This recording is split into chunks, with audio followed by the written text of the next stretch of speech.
job at showing those things as I ought to.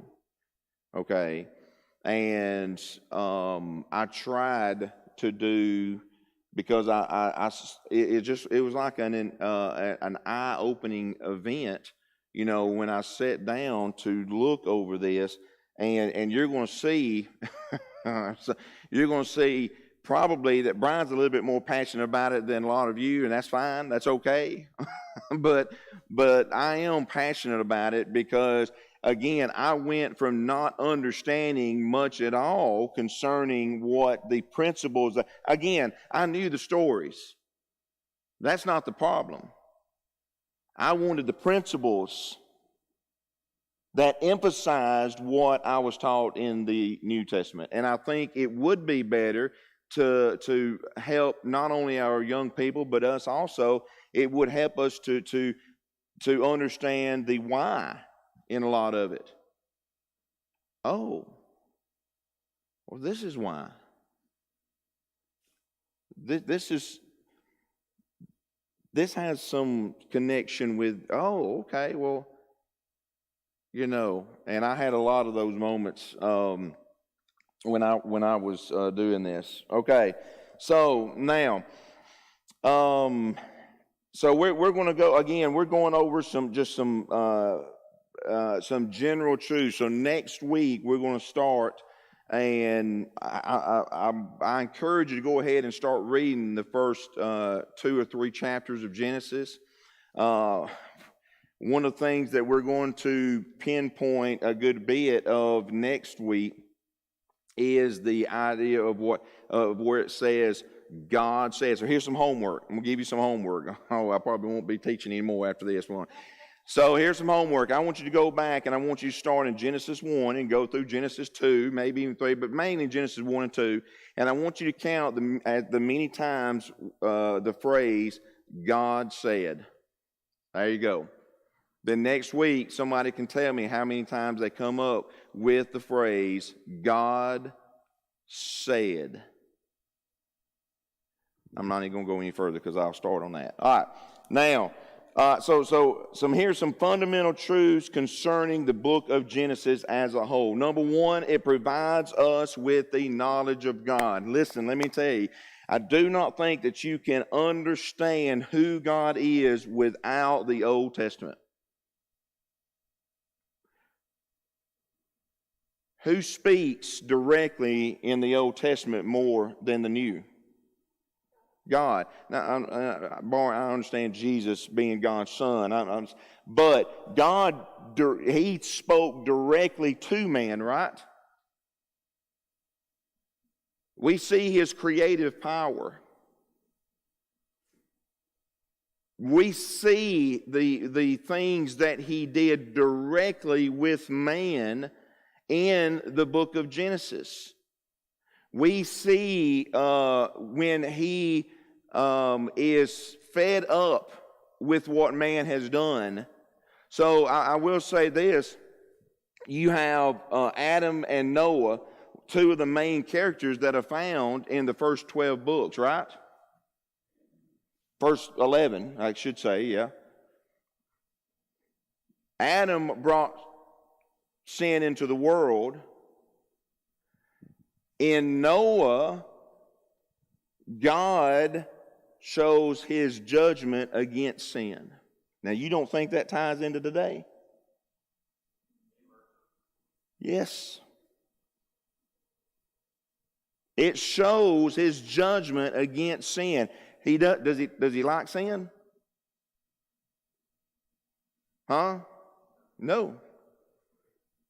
How do I know that? Because He destroyed the whole earth. What He just created, and I say just and relative, but what He just created, because of it, how beautiful was it prior to the flood? It was perfection. And guess who messed it up? And so we see that we get a glimpse of how God, what He thinks about topics like sin. It made him destroy everything that he just created, the perfection of the garden, the perfection of man, the perfection of the universe, the perfection of all that we have, that we see today. It was perfected, and we messed it up. And God says, I don't like it, not one bit. And we have the gruesome scene of God destroying everything except those on the ark. Now, I can't fully understand.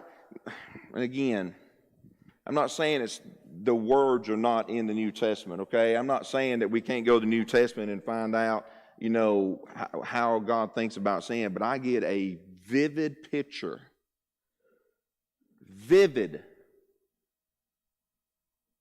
of what God thinks about sin. But I also get a vivid picture of what love He has for me. Because even after that, even at the garden, when we messed it up,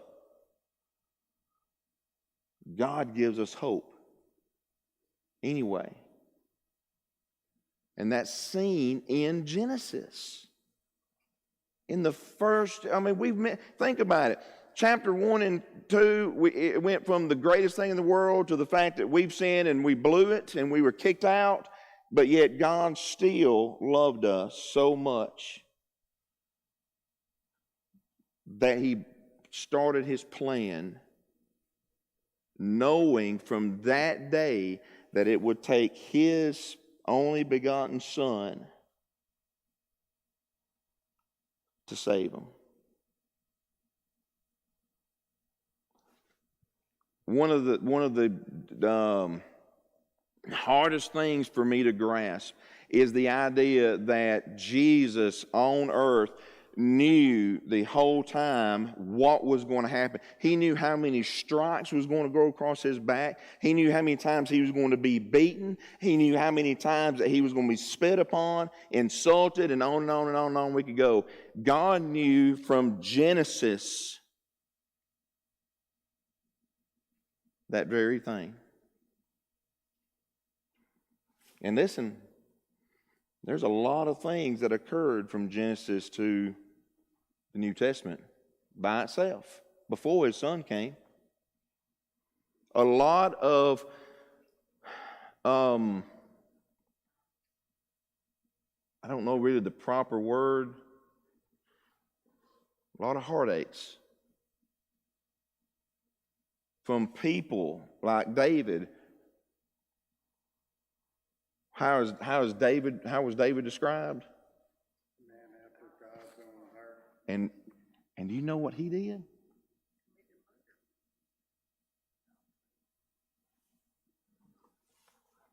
So God, it is emphasized that the promise that we have today, it can be emphasized by going back through the Old Testament and seeing the time and time again that God honored His promise and kept His promise, even though we gave Him every opportunity to say, you know what, I'm done with it. And even at Sodom, find me 10 good people. Exactly. The stories are just, too numerous for us to even, we could all bring up different stories that emphasize that very thing. So now as a New Testament Christian, I know the promise that God's given us because He went through all of that and still sent His Son. So I know that now He's at the right hand of God.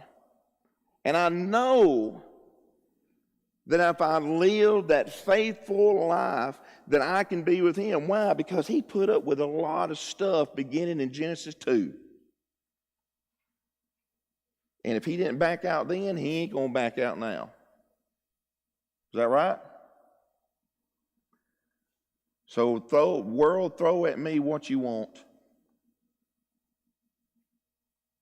do what you want, because I know the promises of God are very true, because I get a knowledge of it when I read the Old Testament, and I read about the stories and the times that He put up with all the stuff that I threw at Him. All right, yeah, I got to go on. I don't. What time am I done? 15 till. So I got 4 minutes. Thank you. I'm glad you got me on speed. Yeah. All right. So it also introduces us to the origin of the universe. My emphasis in college was apologetics, and I loved it. I loved it. I still have a lot of books, and I still listen to things at times. You know, about man's futile attempts to explain things, and I just can't. If I start on that, I'll never get done. It sets forth the origin of man. We've already discussed that a little bit, right?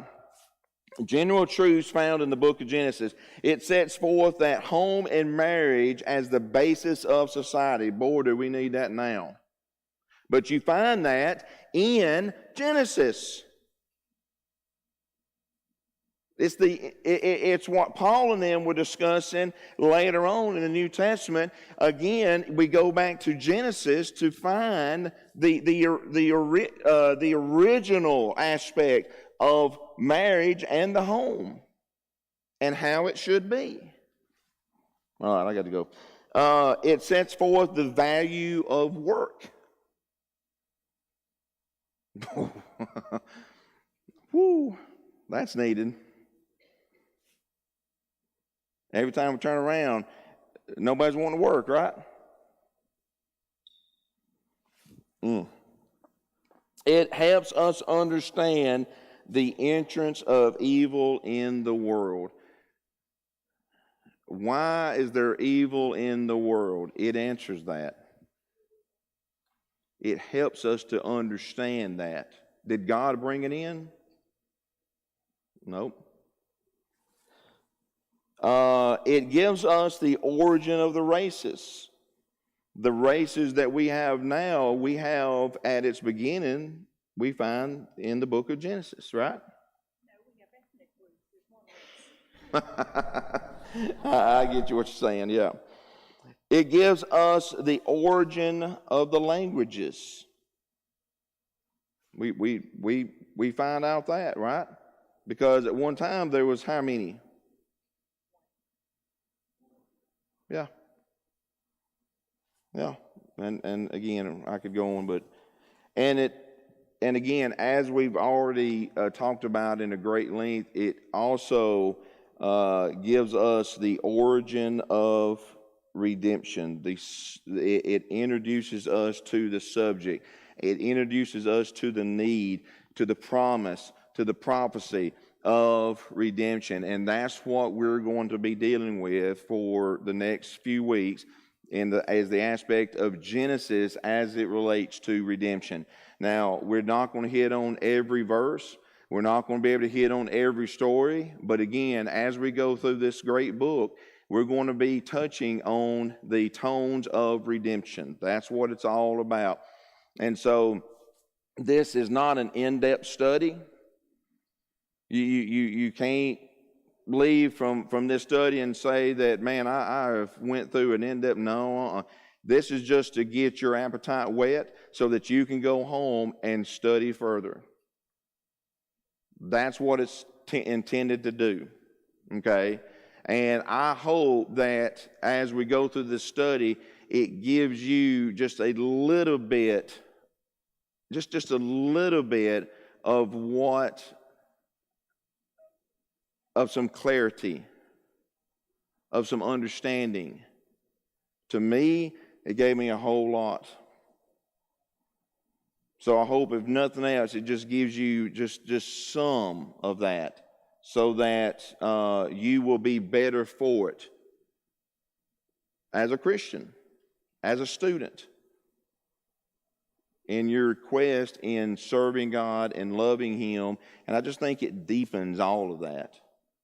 Okay? All right, so I think, man, I don't know if I've ever stopped on time. So I'm excited about that. So anyway, so we will hopefully, Lord willing, we'll be here and we'll start Genesis 1:1. But don't forget your homework assignment. How many times is the phrase God said mentioned in the first 2 chapters of Genesis? Thank y'all.